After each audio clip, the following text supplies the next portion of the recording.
All right. Sup? So, next topic on board. Kings of Leon. Not a I don't think I need to say which album. It's only by the night. What else? Like, to be completely honest, I tried so hard to listen to all the other things that made besides that. I really, really tried, and I couldn't. Everything else was awful. Like, as much I like Southern rock to an extent, and I thought it was bad. I don't know. I just all thought it was bad. Yeah. And even their stuff after that, the two albums since then, I've tried again, and I'm like, yo, there's no lightning in this bottle, man. That's it. That album only. Oh. Only by the night. I don't know what else to say on it. So some standout songs. What? Everything is a standout song. It's about that's why it's a favorite album of mine, not just of singles. Like "Use Somebody" is great. "Sex on Fire" is great. Those are two singles. I still haven't get bored of them. I can't say that those songs are something I don't want to listen to ever. That's a lie. But the standout tracks are going to be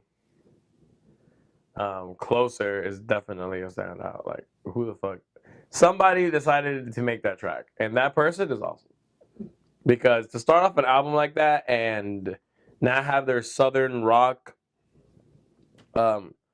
motifs they're doing prior, like, hey, let's do something completely different and make a song that isn't standard crap that we always play. Great decision. Revelry and 17 and Manhattan. All the vocals are great. Caleb's vocals are something intense and ridiculous and full of soul for being a white man who's a ginger. So this is another album that can just be put on. Oh, she's only 70. Like I feel the soul on that, and like at the same time, it's just like, hey, I'm trying not to catch the charge, so you need to be 18 right now. I can't hook up with you. So. Oh, she's only 70.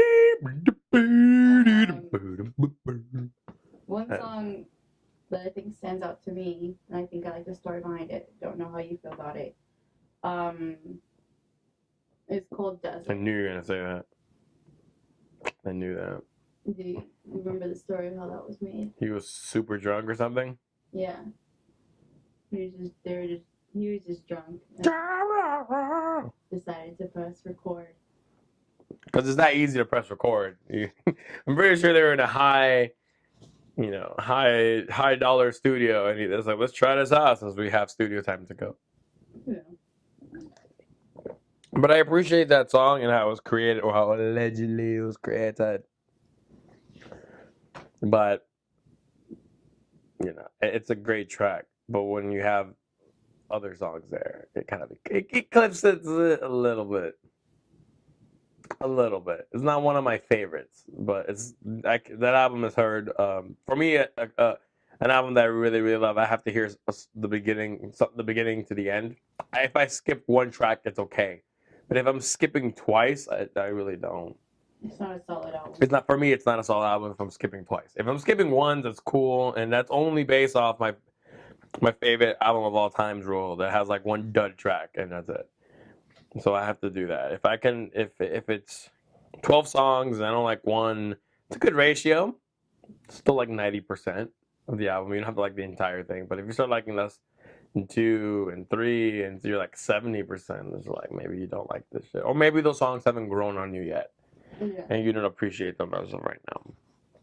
But that's just how I feel about that one. Although the songwriting is very pop and it's bigger, and even the albums after that, they couldn't achieve that. For me, at least, like they couldn't.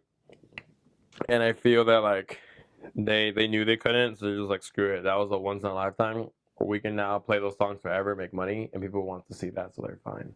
It feels like they decidedly went in a very different direction. Actually, no, they didn't. They went in the direction they did out of that album. So they have their 3 albums, Only by the Night, these. So if you remove Only by the Night, they all sound the same. It's so weird. Like even when I was vinyl searching, that's the only album I can't find. Apparently, they only made it in Europe for Prince. So they know what they did with that album. Think about it. They haven't had a. You think when you chart two giant singles like "Sex on Fire" and "Use Somebody," you will be able to like recreate another one just for shits, just because you kind of figure out a formula. How was the last time you heard them on the radio besides those two songs? No. And they've released two albums since. I think they went in Departure. They went back to what they really wanted to do, and that album was a very good compromise between their producers, maybe their record label, and them, and we'll see where that takes later. But I think that album, and I have a lot of people who I know who like that album, will only listen to that one and nothing else. So I know it's just not me. That album, yeah, it is what it is. I have nothing more to say. I have more to ask. Ah, you beat.